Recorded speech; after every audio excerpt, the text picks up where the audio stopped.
समाज में धर्म के झगड़े चल रहे हैं, हमको क्लासरूम में बैठ के सेटल करना पड़ेगा कि ये बच्चा जब जाए तो उन धार्मिक झगड़ों में शामिल ना हो पाए। इवन को इन्फ्लुएंस भी करने की कोशिश करे तो उसको क्लैरिटी है, उसको इंटरनेट पे व्हाट्सएप पे भी कोई ऐसा मटेरियल मिले तो उसको क्लैरिटी रहे, नहीं I have understood it, this is rubbish, that we have to prepare for.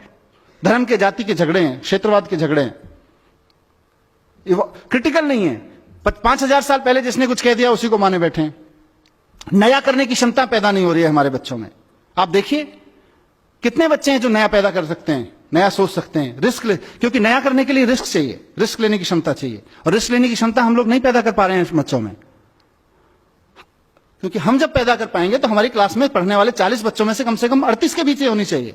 अभी तो 38 में से 40 में से 2 के बीच है, उसके बहुत सारे और संयोग कारण हो सकते हैं। क्योंकि जब क्लासरूम से रिवॉल्यूशन से पैदा होगा, कॉन्फिडेंस पैदा होगा, नया करने की जिजीशा पैदा होगी, हिम्मत पैदा होगी, तो वो 40 में से 38 बच्चों की में पैदा होगी कम से कम। और उसका नतीजा क्या हो रहा है? एक नेशन जो अपने आप में कॉन्फिडेंट नहीं है, एक सोसाइटी जो अपने आप में अपने थॉट्स पे कॉन्फिडेंट नहीं है, अपने थॉट्स के प्रति क्रिटिकल, अपनी कन्वेंशंस के प्रति क्रिटिकल नहीं है, कुछ नया करने की हिम्मत नहीं जुटा पा रही है। 1500 साल पहले आर्यभट्ट ने कहा था शून्य है, शून्य की खोज की उसने किया, और हमने 1500 साल क्या किया? हमने 1500 साल गाना गाया, जब जीरो दिया मेरे भारत ने दुनिया को तब गिनती आई। हमने गाना गाया, और उसी शून्य का 1500 साल पहले जिस हिंदुस्तान ने शून्य का आविष्कार किया, उसी शून्य का इस्तेमाल अमेरिका और यूरोप के साइंटिस्ट ने करके पूरा साइबर वर्ल्ड उस शून्य में खड़ा कर दिया। हम गाना गाते रह गए, जब जीरो दिया मेरे भारत ने दुनिया को तब गिनती आई। उन्होंने साइबर वर्ल्ड खड़ा कर दिया। आज वो ट्विटर चलाते हैं, फेसबुक चलाते हैं, गूगल चलाते हैं, यूट्यूब चलाते हैं, हम अपने लड़के लड़कियां नौकरी करने भेजते हैं उनके यहां पे,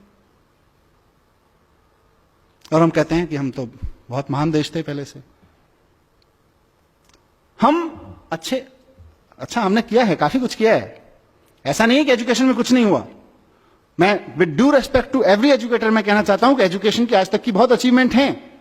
आज मैं अगर आपके सामने खड़ा होकर इस मंच से बोल पा रहा हूं और आप में से कोई इस बात को लेकर क्वेश्चन नहीं कर रहा है कि ये जो आदमी इतनी बड़ी बड़ी बातें यहां कर रहा है इसका धर्म और जाति क्या है, वो एजुकेशन की अचीवमेंट है आज हमारे यहां।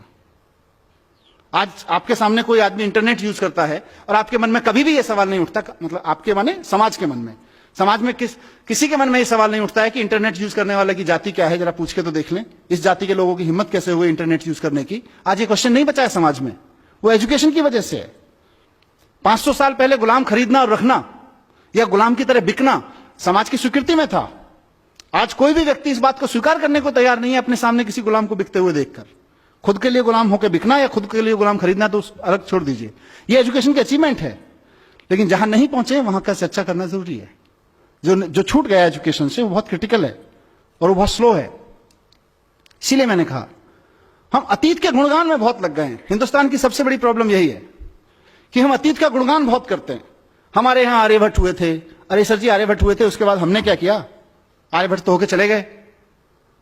मुझे कई बार लगता है कि अगर आइंस्टाइन हिंदुस्तान में पैदा हुए थे तो हिमालय में एक मंदिर बना देते हम लोग उसका, और समझा रहे होते अपने बच्चों को 14 कोस की परिक्रमा है, सीधे चले जाओगे, पेट के बल लेट के जाओगे तो जल्दी साइंस समझ में आ जाएगी।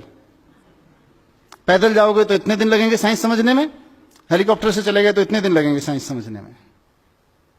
मैं किसी धर्म और किसी मान्यता का अपमान नहीं करना चाहता हूं, उनकी सबकी एक साइंस है। हमने अपनी साइंस के चक्कर में वो साइंस भी खो गई। हम सिर्फ 40 रट रहे हैं, आइंस्टाइन 40, आर्यभट्ट 40, और हम 40 का देश बन गए हैं। हम नया सोचने की क्षमता खत्म कर दी है। तो मैं इस सभा के माध्यम से, जैसा मैंने शुरू में कहा कि एक बहुत बड़ा स्वार्थ मुझे यहां पे खींच के लाया है, और मेरा वो स्वार्थ है साथियों, मेरा एक सपना है कि इस देश की पॉलिटिक्स में एजुकेशन एक बड़ा मुद्दा बने, इस देश की सोच में एजुकेशन एक बड़ा मुद्दा बने। मैं एक ऐसे दिन का सपना देख रहा हूं कि हमने बड़े बड़े तरह के इलेक्शन देखे हैं। हम आ गए तो गरीबी हटा देंगे, हम हटा गए तो हिंदुओं को राज दे देंगे, हम आ गए तो मुसलमानों को राज दे देंगे, हम आ गए तो सिख इनका ये कर देंगे, उनका ये कर देंगे। हमने अलग अलग तरीके के अलग अलग रीजनल विज़ावी नेशनल इलेक्शंस में अलग अलग मुद्दे देखे हैं।